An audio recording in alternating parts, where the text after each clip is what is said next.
na bandeko nyonso napesi bino lisusu mbote na kolandaka ngai par rapport ya deuxième émission nazali kosala système ya 20 minutes na ndenge osengaki nga na basujet différent. Sikoyo nalingi nalobela par rapport ya avantage oyo population locale bazali kobénéficier par rapport ya code minier là où il y a l'exploitation minière na bazone oyo bazali kosala l'exploitation minière.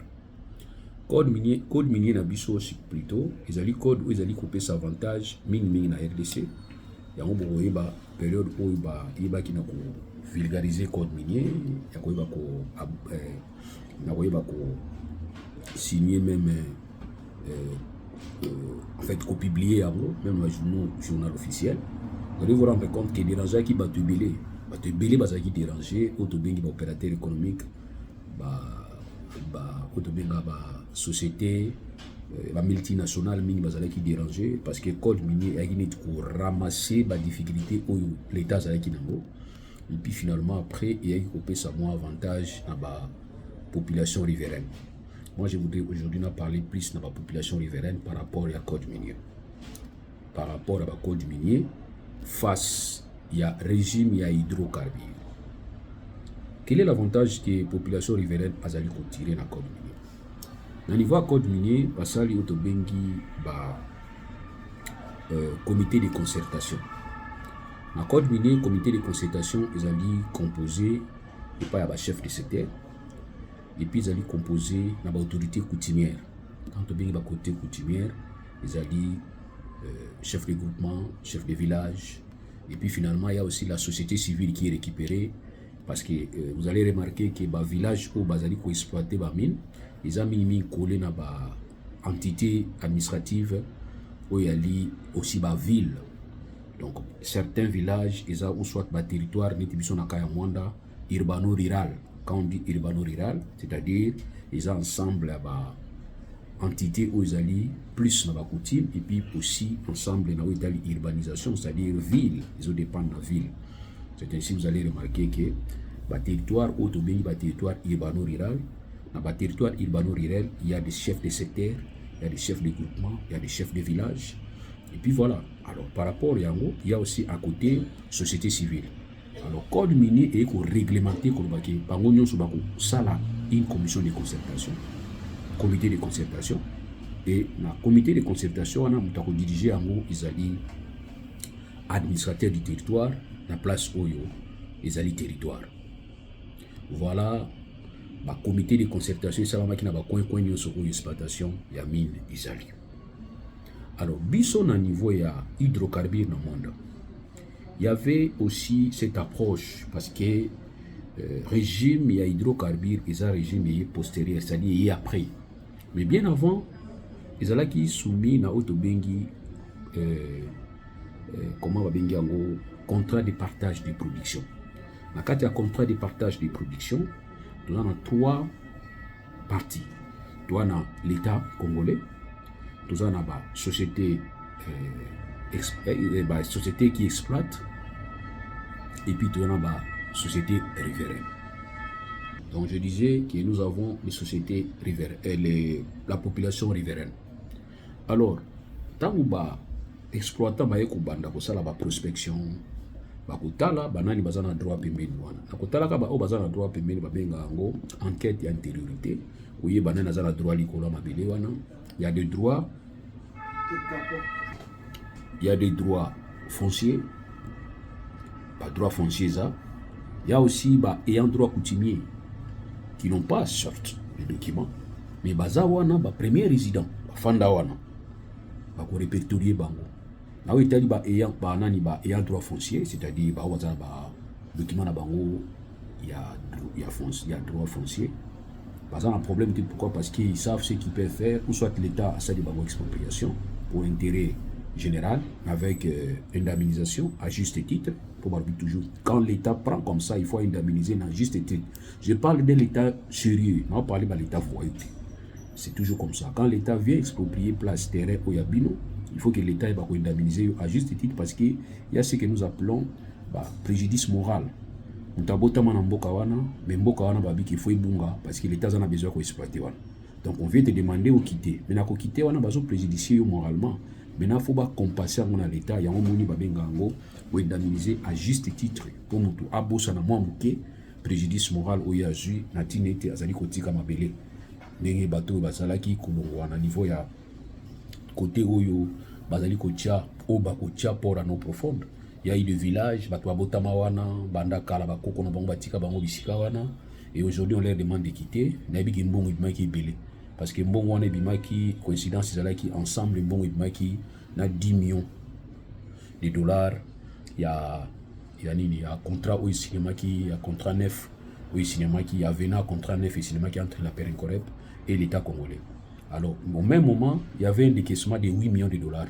Alors nous on croyait que 8 millions de dollars n'a profit à Mwanda, on savait que bon tous avons zéla ils avaient 10 millions et j'étais même parti voir les ministres ya hydrocarbures ko yebisa que ba massa nanga ba signaler nga décaissement moko ya 8 millions de dollars.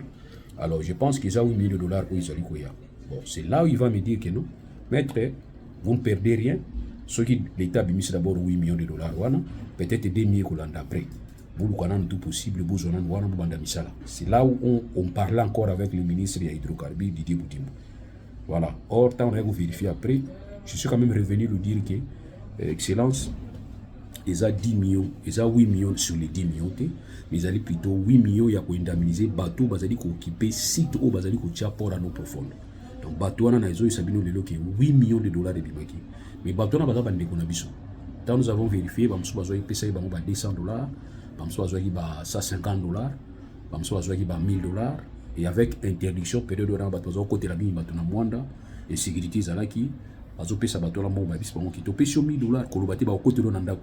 Alors il y avait des gens, des familles où tous avons coopéré dans bien. Soko bengi tuni ki ba longoli no namboka ba pesi no combien. Ote ba pesi biso lo côté. Tout ça c'était une façon ko kanza lokola. Soko lobi ba pesi nga 1000 dollars ngana otinda ba assassin. Boy de côté la bango ba pesi ba 1000 dollars. Or c'était pour vérifier par rapport à 8 millions. Et nous avons été informés fort malheureusement au lieu que les villageois soient indemnisés à juste titre, c'était plus ba faux dossiers là qui créé autour il y a ministère des affaires foncières pour na ko kotisa ba kombo lukuta dossier à l'Okuta, ça les mêmes certificat d'enregistrement rapide à l'Okuta. Il y avait des généraux, il y avait des ministres, des bénéficiaires qui n'ont indemnisation parce que c'était 8 millions qui décaissaient. Dès que Nicolas Kazadaloba qui est bon, ce qui est un projet, Bakaboli Bambongo, et puis ils ont créé une situation regrettable. Donc voilà pourquoi je vous dis que 8 millions et bima qui pour indemniser bato ba qui terrain à obarotonga port à non profonde bazwa ki mbongo wana te mingi bazwa ki mbongo mizaki à juste titre ti bakosa ki bango parce que bato mususu baya kolia ba mbongo wana na ba faux dossier bato mususu baya kolia mbongo wana na ba faux dossier za qui créé. Donc voilà pourquoi na lobi que bato baza na ba document na bango ezaka problème te na wetali côté à code minier ba ko identifier bango mais ba o mususu to benga ba ayant droit coutumier ezaba patronné par le chef de secteur, le chef de groupement, parce qu'on a autour, il y a administrateur du territoire. Alors, dans le côté italien, il y a hydrocarbures, il y avait comité de concertation pour le développement de Mwanda, CCTM. CCTM, Mwanda, ils ont une mission où ils ont une circulaire, il y a 2003 ou 2004, je pense. Alors, ils ont une mission, il y a fonctionnement nango, organisation nango, et création, fonctionnement dans l'organisation. La création nango, c'est le ministre qui va créer une circulaire. Quand il avait créé, après c'est en forme. Alors que vous allez créer CCTM, comité de concertation pour le développement du monde, et organisation nango, et vous allez autour il y a administrateur du territoire, composition nango, ils allez présider par l'administrateur du territoire, représentant de la société pétrolière, 10 délégués, il y a la communauté locale, créer commission pour étudier le marché. Quels sont les marchés pour le développement? Donc, ils arrêtent moi marché moko commun. Ici, quand on a un projet, on va discuter sur la réalisation, sur l'urgence, qu'est-ce qu'il faut commencer, où il doit commencer, de financer. Voilà la mission au Bapesa qui n'a CCTM au Bengi, commission de concertation pour le développement des territoires du monde. Alors, au fil des années, CCTM est un comité de consultation pour le développement du monde et vous avez changé fonctionnement. Vous avez changé fonctionnement sans signe.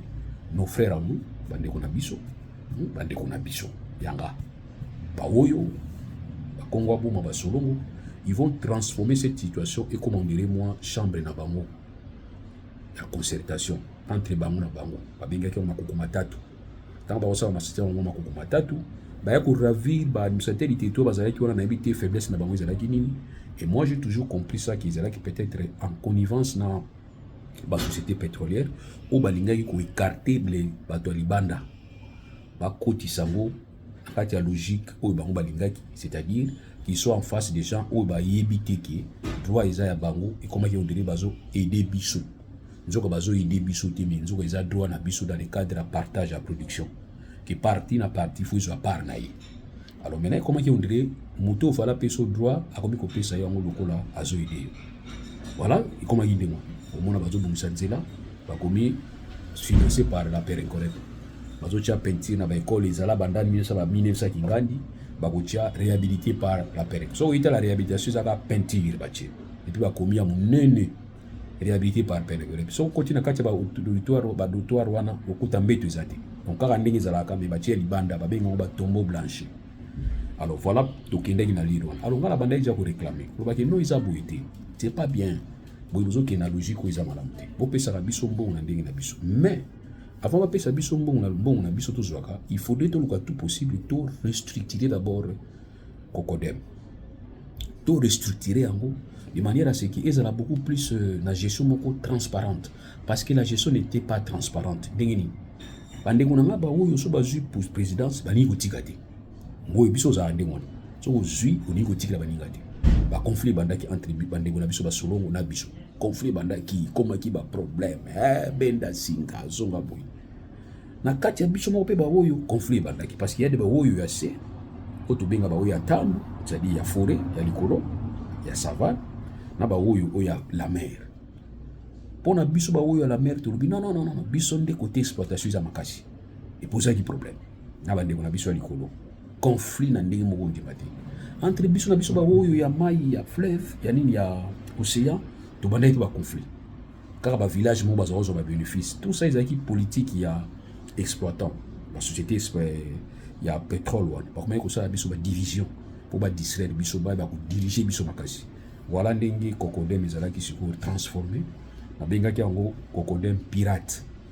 Et avec dénoncé par ministre, ko ministre qui est tout possible pour changer Cocodem wana. Aujourd'hui, ça a logique circulaire na yo lobiki. Il faut que tout tinda ba délégué na biso ya ba communauté locale ba ya autour ya administrateur du territoire de manière à ce que l'administrateur du territoire c'est l'autorité autorité administrative et à décentralisation, c'est-à-dire il est les représentants à pouvoir la décentralisation, c'est-à-dire les gouverneurs. Et il est aussi, au-delà du tout, les représentants à chef de l'État dans le cadre de la pouvoir déconcentrer parce qu'autour de lui, il y a des services où il y a un niveau, il y a pouvoir déconcentrer. Tous ces services environnement, services il y a IPMEA, ils ont des services où ils ont pouvoir déconcentrer, mais où il y a un niveau à province. Tant qu'il y a un niveau à province, il y a une entité où il y a une gouverneur et puis une autorité nationale. Et fort malheureusement, le ministre va créer une commission une commission où il y a Kimbongo. Il va créer cette commission de la merde, de la fouteuse. J'ai essayé de voir pour tout sauver, tout sauver, mais ça n'a pas tenu. J'étais obligé de démissionner. Et j'ai prévenu à tout le monde que j'ai été insulté par Baleki Oyanga Moussous. On a salisaka, on a salisaki, on a insulté pour la nini, on défendre bato baliaki mbongo ya 10 millions wana. Et na mona gipe Edimo Izuba na musalo salaki très bien, c'est vraiment un professionnel. Il a donné ses enquêtes à Salaki, j'ai appuyé, il m'a aussi contacté et j'ai aussi donné ma version. J'ai vu aussi que touche à version nangana katizali. Merci beaucoup mon cher Edimo, je vous remercie. Donc on a tout simplement que hydrocarbures et profiter de l'autre côté parce que na katia hydrocarbures ambiguïté zali. On n'a pas bien défini comme on définit ça qui n'a niveau code minier à Italie organisation autour il y a par la population locale. Ceux qui population locale, ils allaient représenter par chef de secteur, chef de groupement, chef de village, n'a pas membre de la société civile, y compris administrateur du territoire. Or, l'administrateur du territoire, dans la commission, on a représenté pourquoi il y a représenté pouvoir qui y a gouvernement central, na gouvernement provincial. Il y a un pouvoir il y a représenté donc l'autorité, la décentralisation, on a l'autorité, il y a pouvoir déconcentré. Voilà pourquoi, aux autres analogies qui a code mini, et vous allez bien pourquoi, parce qu'en ce moment-là, tous ces règles dans la coutume, et puis tous ces règles autour de l'autorité administrative. Mais où il y a la commission, que soit master, il y a la commission, ba master Didier Boudimba utaki poto. On nga période wana na utaki na poto te. Na yaki na zongaki, mais na zem ta poto te. Abenga ki ngonde wana pourquoi parce qu'il a compris que les a commission mo izaki na personnalité juridique te, les a commission mo ko na izaki déjà ba farceur akope sambongo te. Il a même rappelé par chef de l'état. Ko yebisa etango azo tia pression. On a 10 millions à libérer parce que 10 millions comment qu'il faut tia pression et pas ya ba te libérer ba tia qui pression à libérer 10 millions, libérer 10 millions. Il va me poser la question mais attends. Bino zobenga benga pour libérer 10 millions. Maman oyo zobenga ngao, boza mutu akuna te, ndio zobenga ngai. Donc pression esala ki Nicolas Kazadi a cédé à libérer mbongo wana, a pesa mbongo wana puis mbongo bungaki. Donc pour le il y avait déjà un problème au départ. Où il posait qui problème oyo tout ça nango lelo mbongo ibungi. Et aussi il y a un problème aussi na niveau ya régime ya hydrocarbures na biso, ezoko pesa mingi force te na ba commission mais après si pouvoir et pas ya ministre ya hydrocarbures aiba ko organiser partage. C'est ainsi au monde ya sali commission sous sali commission tu vois ça qui ba commission belé qui musika zoaka ka comité de concertation copier code minier pesa on a forme wana vous allez remarquer que vous allez bien bon il pas dans ba intention na ye ningi o mususu achaki batu na ye parce que on a compris après que président de la commission de gestion de fonds azalaki mutu ya parti ya AVC. AVC ce qui n'habite bien AVC éducation alliance ce qui action naibi ko différence na côté et aussi chargé à finance pas azalaki mutu ya AVC pour preuve tant à dépôt ba candidature maman pesa ki candidature na compte AVC et puis chargé à finance pas pesa ki candidature na compte AVC ici ka toyeba ki baza ba membre AVC.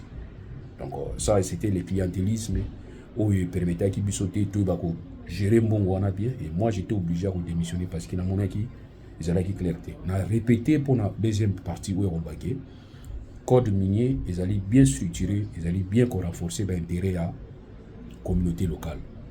Ils allaient puisque pour la communauté locale ils allaient décider ensemble en face il y a la société minière même la été comme sous-traitance. Il faut payer sa sous-traitance et pas à la province et pas à la territoire. Ils allaient capable de gérer sous-traitance pour payer ça. Pour la richesse na bango il faut créer ba richesse.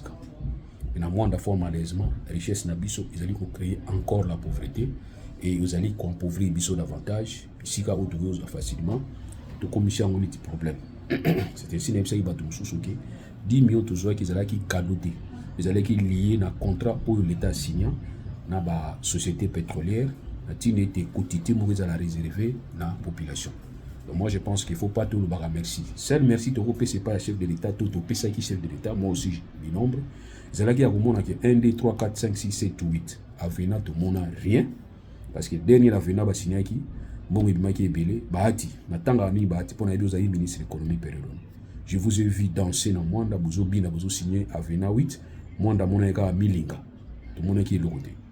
Et dans Avena 9, on va nous informer que tu reçois 10 millions. Et fort malheureusement, le chef d'État n'a pas protégé. Parce que quand j'ai écrit la lettre et pas le chef de l'État, et j'ai même donné une idée à Kolobaki. Est-ce que possibilité de procédure d'urgence, mais pour instituer tout le gestion comme la gestion la régie directe, c'est-à-dire gestion de la régie directe des années. Vous avez besoin de l'électricité, nous avons déjà l'expert. Il y a gouvernement en matière d'électricité, Zali SNEL. Bon associer SNEL parce que SNEL a déjà un projet à Zarano déjà. A une expertise. Pourquoi ne pas associer? Nous sommes allés même voir l'autorité à SNEL.